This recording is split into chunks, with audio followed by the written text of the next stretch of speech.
So one of the important thing in digesting any large amount of data or a huge text or a long article is knowing what is the summary, like what they are talking about, like what is the how can I summarize this entire article in one line. And this is very important because like you have to know where is the end goal, what are the benefits that you're going to get after reading this material or this article, right? And knowing that will help your brain, will help your eye to look at the specific information and to focus on what matter. Even AI do the same thing. In 2017, I believe there was this paper, Attention is all what you need. This paper really changed how AI function itself, and AI itself pays attention on specific keywords or specific words rather than other words. But for the sake of this short course, we're not going to go into the details of that. But so creating a summary is very important. Lots of people go and copy paste an article into ChatGPT or Claude or Gemini or whatever large language model you are using and ask it to summarize it. But that being said, different people have different way of learning information and they want different summaries. So for that, I use my own template. I use my own way of summarizing things.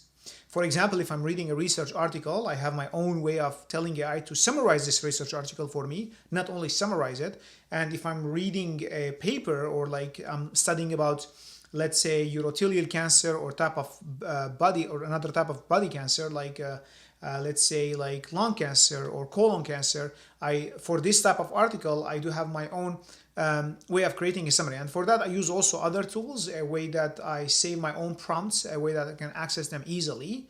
A tool called Raycast. It's an amazing tool. I will show you how I use it. So it's very important when you're using AI, not create a generic summaries, but create summaries that fit your needs, fit how your brain works. So without further ado, let me show you how. All right, so when it comes to creating summary, one of the common ways I use it is to read research papers. When I treat patients in the cancer space, we quote lots of literature and data from research papers because we're going to tell the patient, if I put you on this drug according to the research, the results are going to be X, Y, and Z, and you're going to live longer X, Y, and Z, right? So that's one of way. So I can memorize the literature because no one can do. We are human beings. You can't literally memorize every published literature or research article out there. So one way is you can go and like read the trial. For example, this is about a drug in prostate cancer. I can read if I'm seeing a patient with prostate cancer, I need specific relevant data, specific summary for me. I can go and read it quickly and get the numbers that I need, and I can go and talk to the patient. But there is a faster way of doing it. So I can download the PDF and I can go to ChatGPT as here, and I can say, so this is the PDF. Create a summary according to this criteria: the question, square brackets, population, square brackets, arms, square bracket, results, square bracket, safety. And I say, like, in the results, please mention the numbers because it's very important for me. This is what I'm going to counsel my patients about. And safety, the most common side effects. I don't want to like side effects that are very, very rare, common side effects that I need to counsel my patient about. And I can even take this to the next step. Not every time I'm going to print this or type this, right? So what you can do is you can use an app called Raycast, and Raycast is amazing because it saves everything you copied paste on your clipboard. Not only that, you can pin things and you can open Raycast from your own screen, just the same way you can do search on your MacBook, but instead of command space, I use option space, and then you have a Raycast open, and then you click on your clipboard history. So everything I copied is there. All like everything I copied yesterday, the day before, the day after, like it's just like it's crazy.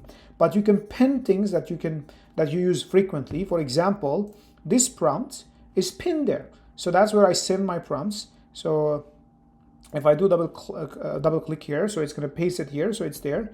And you can even skip uploading PDF, so you can tell the large language model or AI that you can put the name of the trial here, and you can put this prompt and click enter, and it will search the internet and it will find the relevant data according to the summary that you have. Here I don't have it here because like this is in a projects chat, but if you go and open a new chat without project, it will have the ability to search the internet. So that's one way of creating a summary that fits me, that fits my need. Or another way is, let's say you're a student in a university and you are attending lectures, but you can't really focus for the full hour and take notes, and these are very painful. Most of the time these lectures are recorded, or if your university allows, you can record this lecture, and many recording software is now create a transcript. For example, where I study, we use Teams to record our lectures, and this Teams create a transcript. So you can go and upload the transcript to ChatGPT, and also then puts this prompt. This is a transcript from a journal club we recently had. Your audience are hematology oncology fellows. Please create the notes from this transcript and make sure that they are detailed. Your audience are oncologists, so write them in an organized way. Please do not hallucinate. This is very important because now I'm giving the large language model details. Who are the audience and how to create a summary. And this is very important because like the summary that is generated to the person who is not related to the field are going to be much different from the summary that is generated to the person in the field. And you can do the same thing when it comes to your university lectures. You can just copy paste the transcript and you can use this prompt and you can save the prompt in your Raycast. Clipboard history, you can use lots of prompts. For example, one of the prompts that I use also is this. If I heard about a new drug and I want to know the basics about the drug, so I can just like drug mechanism of action, common side effect, how it's given, and the information should be appropriate for an oncologist. So let's say even here in the same chat, so I can, let's say we were talking about abiraterone. It's one of the drugs that we use.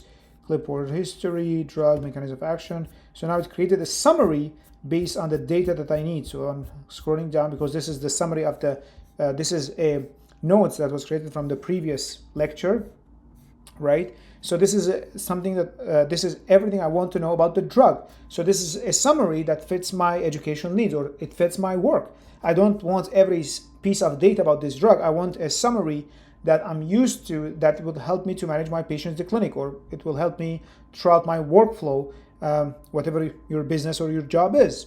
So as you can see, this is a very good way of generating summaries that it fits your needs. Okay, I will see you in the next one.